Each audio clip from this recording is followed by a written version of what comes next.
Hello, everyone. This is Dr. Alexander Rosenthal from the Petrarch Institute. We're here today for a special feature, which is questions from viewers. I should just let you know, ordinarily, we're making exception this time, but ordinarily, this would be a feature that we offer to people who are sponsors on Patreon, and there should be information below the video about what Patreon is all about and how you can become a sponsor of the Petrarch Institute in the future for only a few dollars a month. So I hope some of you take us up on it. Miles, what do we have in terms of questions about the substance of our videos? Well, so Alice, our most recent course is on Stoicism. People can check out. And actually, before I go too much into that, can you tell them how they would approach us for participation in that course or others that we offer if they're interested? Yeah, so for the Stoicism course, all you actually have to do is watch the videos and hopefully become a Patreon sponsor, right? Because we're just going to put those right up on YouTube. There are other courses which are going to be paid courses. We're in the process of working things out with Udemy prospectively. So we'll see how that goes, and I'll make an announcement when our next course is available. So that's excellent. So for those who've been joining us on the front end of the Stoicism course, that's where these questions come from. And we began by talking about the striking revival, the ongoing appeal of Stoicism and Stoic themes to laymen and people in ordinary runs of business as a kind of ethos, a way of building character, a way of building fruitful and rightly ordered engagement with your environment. And in our first video segments, we did introduce a little bit of the scholarly background on Stoicism, meaning we went into some primary texts from Greek, translated into English and whatnot. And we don't try to make them too technical, but occasionally terms will come up. And so the first question, very fair question, Alex, asking if you could explain the meaning of hegemonikon and its importance for striving to become a Stoic wise man. Yes, very good. So this is kind of a concept which is fundamental to Stoic psychology. We have the word in English, hegemon, right? Which means kind of a ruler, right? Or a dominant. We sometimes talk about a nation being hegemonic in a certain period of time. It's often translated as ruling principle or governing principle.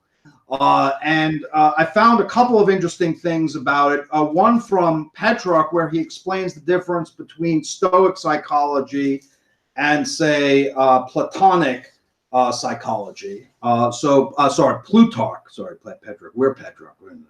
Okay, Plutarch. He says, for the Stoics, virtue is a disposition of the ruling part of the soul, or rather it is reason when the latter is coherent with itself and firm and constant. They do not believe that the passionate and irrational parts of the soul differ from the rational faculty by means of a natural difference, but that it is the same part of the soul which they call dianoia and hegemonikon.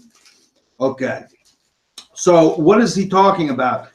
Plato, if you have ever read The Republic, has a model of the soul as having different parts, right? So there's a rational part, what he calls thumos, is kind of a spirited part, and then there are the appetites. And there are different parts of the soul that can be in contention with each other.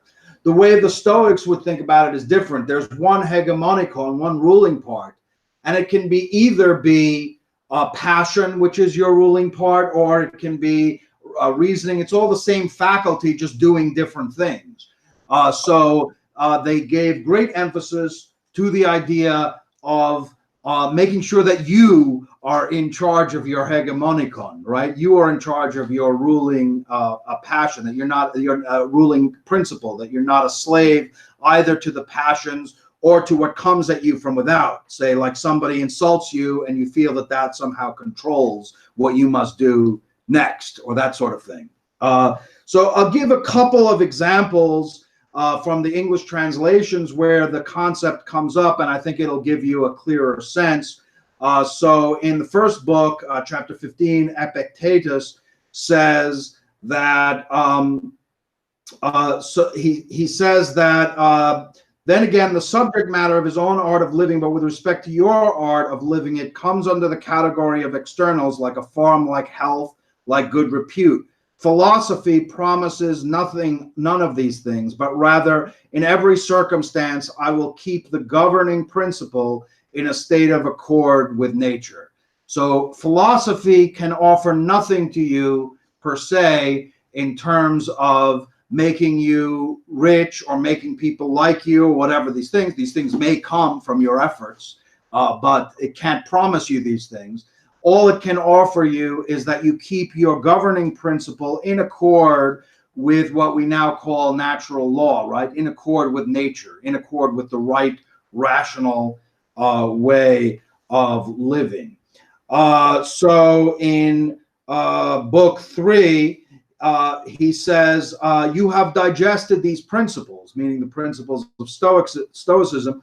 Show us some change in your governing principle that is due to them. As the athletes show their shoulders as the results of their exercising and eating, and as those who have mastered the arts can show the results of their learning. The builder does not come forward and say, listen to me, a discourse about the art of building, but he takes a contract for a house, builds it. Okay, so there Epictetus is making the point that the proof of whether you have genuinely internalized the principles of Stoicism is in your governing principle. Are you showing in the way that you act, in what guides your conduct, that you are living according to the principles, to the rational principles of Stoicism, right? Just as we don't judge a builder by how well they can discourse on building, we should not judge a philosopher by how well the philosopher can discourse about philosophy. So then in the Enchiridion, he says, you must be one person, either good or bad. You must labor to improve either your governing principle or externals. So there Epictetus is making the case that we have only so much time. You can either dedicate your time to perfecting your governing principle, right? What is within your power, or to looking for external things. And so if you're going to choose one, you should choose your governing principle, because that's the most important thing. And I think, again, there's an important idea of always keeping it your own, keeping mastery of your own governing principle, not letting external things lead you astray. So does that help answer the question? Yeah, I think that should be very useful to people, and it goes to show it's smart to ask, because it often turns out that these very exotic sounding Greek words or Latin terms, when you look into them, have a rationale or a logic to them that the curious layman can readily understand. So I think that's a helpful answer.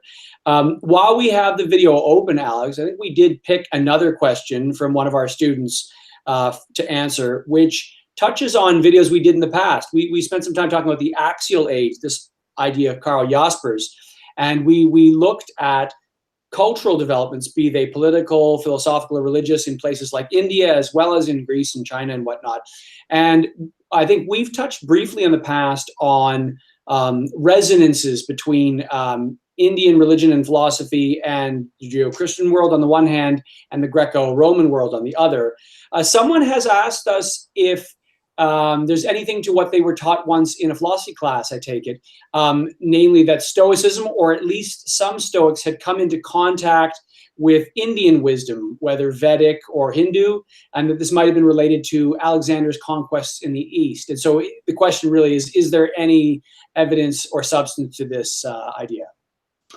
Yeah, so I mean, it's a very good question, and many people have looked at, for instance, Buddhism and Stoicism and wondered whether there were some kind of connection, since both of them speak about desire and the need to master desire, and then as part of the road to tranquility.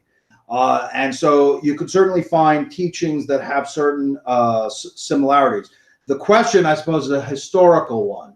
Was there a direct connection?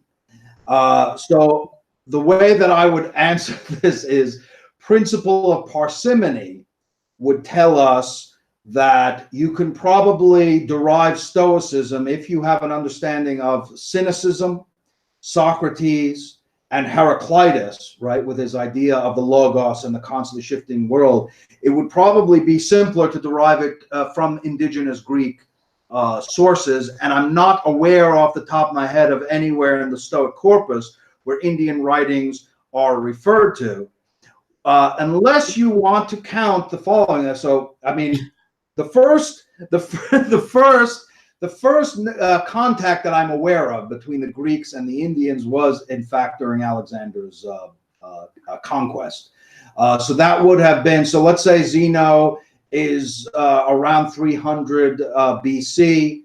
Alexander is getting to the frontiers of India at the end of the 4th century, so like a little bit before Zeno. There's an interesting, now Arrian, who was the student of Epictetus, has an account of Alexander's contact with some kind of yogis or something from India, which is an interesting one. So he says, in this connection, I commend the Indian sophists, some of whom the story goes were found by Alexander in the open air in a meadow, where they used to have their disputations. When they saw Alexander and his army, they did nothing more than beat with their feet on the ground that they stood on. When Alexander inquired through interpreters what their action meant, they replied, King Alexander, each man possesses no more of the earth than the patch we stand on. Yet you, though a man like other men, except of course that you are restless and presumptuous, are roaming over so wide an area from where what is your own, giving no rest to yourself or to others, and very soon you too will die and will possess no more of the earth than suffices for the burial of the body. On that occasion, Alexander commended their remarks and the speakers, but his actions were different from and contrary to what he commended. So it's a very intriguing passage, and in some ways it reminds me a bit of Alexander's meeting with Diogenes, right, in Greece, who shared a similar view of the worthiness of world conquest, right? Right? Because he was similarly unimpressed by Alexander's grandeur. So the short answer is, I'm not aware of any evidence, and I think principle of parsimony would say we could probably derive the principles of Stoicism from Greek sources. But on the other hand, there were interesting interactions between the Greeks and the Indians right about the time Stoicism was coming into view. And and therefore it's not entirely impossible that there could have been some kind of interaction. So I think that's the answer I would give. Perfect. So I think that pretty much closes it out. Thanks everybody for joining us. And like you said earlier, if they're curious, they can check out other videos we have on YouTube, and they can contact you about participation in some of the other courses, right? Absolutely, yes. Okay, everyone, take care. Till next time. Bye.